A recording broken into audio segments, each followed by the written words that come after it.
So what we're doing here today is we're putting a universal nut on a Solaxx cell that's experiencing leaks on the large side of the cell. So if you have any leaking here, whether it's a new installation with a replacement cell, or whether it's a system that's replacing an older system that has older unions in. So only this side would need a universal nut, which you can see here is easy to pop on, which you'll see in a minute.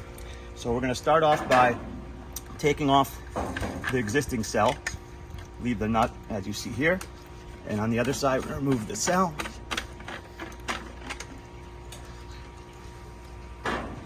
Then you have the universal nut that's pictured here. It's very important to pop it on in such a way so that the opening is like so, and you pop it right on. So now you're gonna have two nuts in the picture.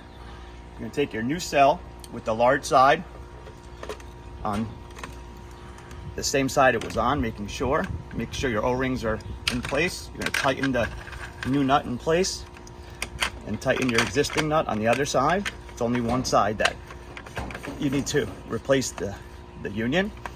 Once you secure it, you'll still have a loose nut. You can either leave it here, or you can always cut off the existing nut if you want to, or move it down, whatever you want. But that's the way to install the universal nut. Thank you.